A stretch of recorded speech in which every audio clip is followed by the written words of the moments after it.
We must be honest about the foundations of the political and economic systems we call America.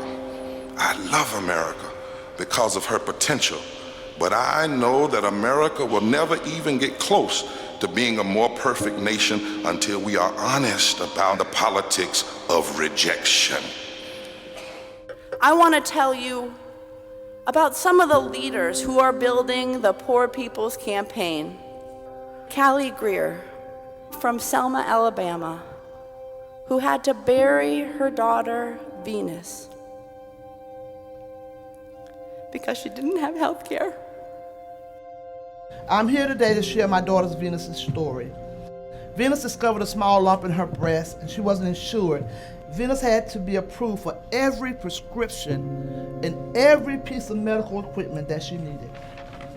I'm standing here today in solidarity with the Poor People's Campaign because no one should have to bury their child in America because they don't have health care insurance. I'm 46 years old.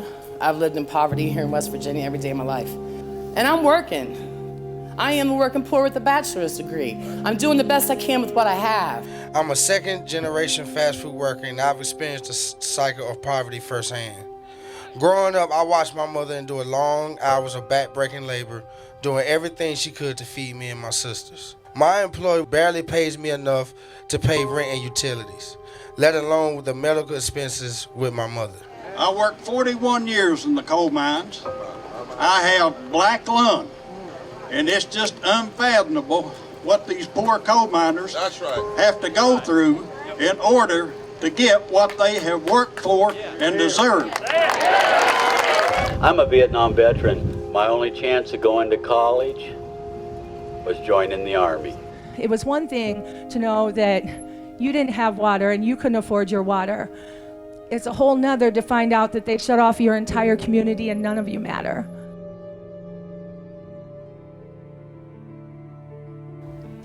But when I lost my housing, healthcare, and income all at the same time, I was terrified, panicked. Now, I'm also a Kansas farmer's wife. Kansas farmers are committing suicide at a far greater rate than the national average. Why? Because they're stressed out. They're stressed out. They're usually in debt up to their eyeballs because they can't pay for all the equipment that it takes to run a farm. And they're in the most dangerous line of work there is, yet many can't afford to buy health insurance. We have no hospital. We are in a food desert. We have one grocery store for the whole county. Our neighbor, my husband's uncle, still drinks pond water self-treated with chlorine. He had to have a kidney removed at age 64. And the year before that, his wife died of some unknown cancer. Hi, my name is Pamela Roach. I'm from Lowndes County, Alabama. And I live in a mobile home with my 2 kids.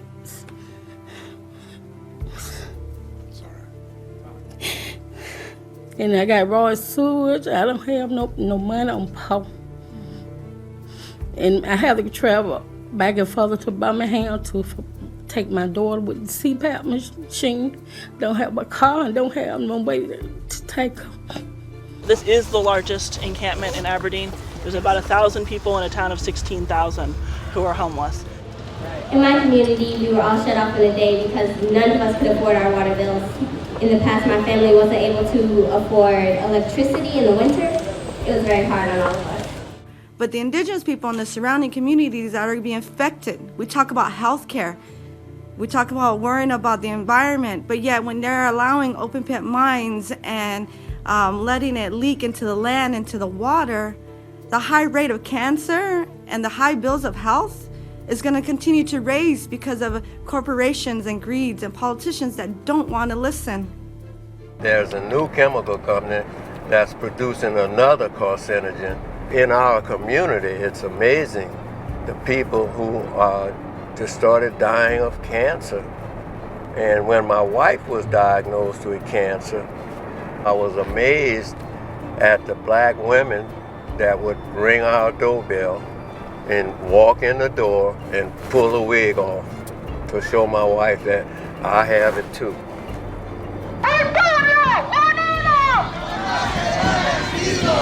This wall, this is sin of the highest order. I put my life on the line at 17 years old to defend the Constitution of the United States against all enemies, foreign and domestic. And right now what we have domestic enemy right here.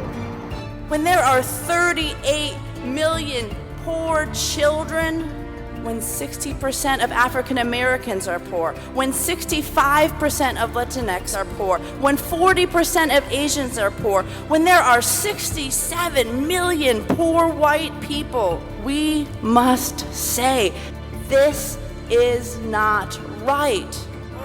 Somebody's hurting our people, and it's gone on far too long, and we won't be silent anymore. Our brothers and sisters are sleeping on the streets. For a country this rich to have so many people poor, it's immoral and it's wrong. Our backs are against the wall, and we got no choice but to push. We lift our voices for justice. We put our bodies on the line for mercy. And together we will proclaim liberty throughout the land for the enslaved, for the poor, and for us all. Follow that breaking news in Albany, where a large group of protesters have moved into the street. Washington Avenue between City Hall and Lark Street closed down. Protesters with the Poor People's Campaign of Indiana. 2 o'clock on the East Coast, 2 o'clock in the middle, 2 o'clock on the West Coast. A wave, and the historians tell us it's never happened before. Our communities, Muslim communities, who have joined the Poor People's Campaign, you can count on us. Our democracy is in trouble. Our democracy is in trouble. And we come to demand. And we come to demand. Second warning. I cannot stand here and claim to be a follower of Jesus Christ and be silent about the moral outrage that is going on in our country. Because it's crucial that we make ourselves heard. No one is listening. We write letters, we make calls. No one is listening. So we gotta find a way to make ourselves heard. We are the Poor People's Campaign, a national call for moral revival. And we are here. We are poor. We are clergy. And we're here to say to our nation's capital and to the highest court of this land that everybody has a right to live. Everybody has a right to learn. Everybody has a right to love. Everybody has a right to living wages. Everybody has a right to vote. Everybody has a right to thrive in this society. Everybody say, "I!" I believe that we will win. I believe that we will win. I believe that we will win. Freedom fighter, and he taught us how to fight. The poor and their clergy. We read Article 6 of the Kentucky State Constitution that says we have a right to free assembly. We are demanding that we stop the war on our poor. We demand the right to vote. To formally You need to cease and desist immediately or you'll be arrested. Poverty spans every race, creed, color, and sexual orientation. I see a lot of testimony here about Christian principles. We got 2 reverends, 2 pastors, and a lot of people with Jesus signs on their shirts. I've been a Christian since I was 10 years old. And I'm going to tell you, the scriptures that I read, one of the problems that we've got in this country, it's not a head problem, folks, it's a heart problem. Because I don't find anywhere in the scripture where Jesus said that it was Caesar's job to feed the poor and to clothe the widows and to take care of the orphans. Somebody has to stand up to the lies. I've heard so many distortions here today, it actually hurts my head.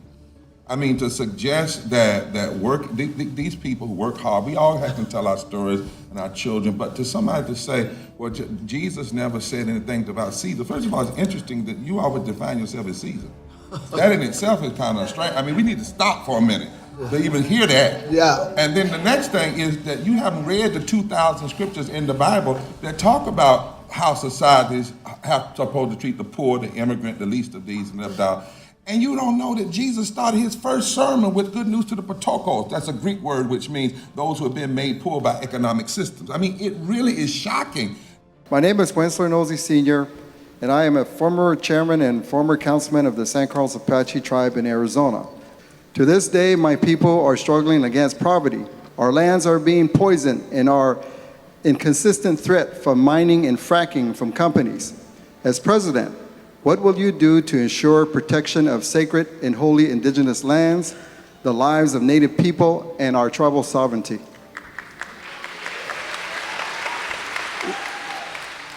I hail from a state that has been a laboratory for modern-day racist voter suppression and gerrymandering. We know that this is not just happening in North Carolina. We know that all over this country, racialized voter suppression tactics are being used to keep poor people and people of color out of the electoral process and to give power to extremists who then pass policies that hurt poor people.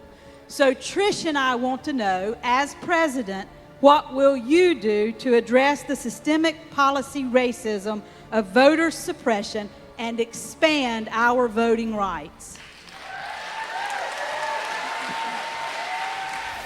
Will you advocate for a complete debate on the issue of poverty in the United States of America? Yes. Well, you know, I would be thrilled to have a debate on those topics. All the media there, yes, okay. Yes. And Joy has a question. You want a short answer to that question? Yes, of course. There are 140 million poor and low-wealth people in this country, almost half of this nation. And any nation that ignores half of its people is in a moral and economic crisis. So we will do more. There will be a movement that will break through the con and bring people together to save the heart and the soul of this democracy and this world. What do we want?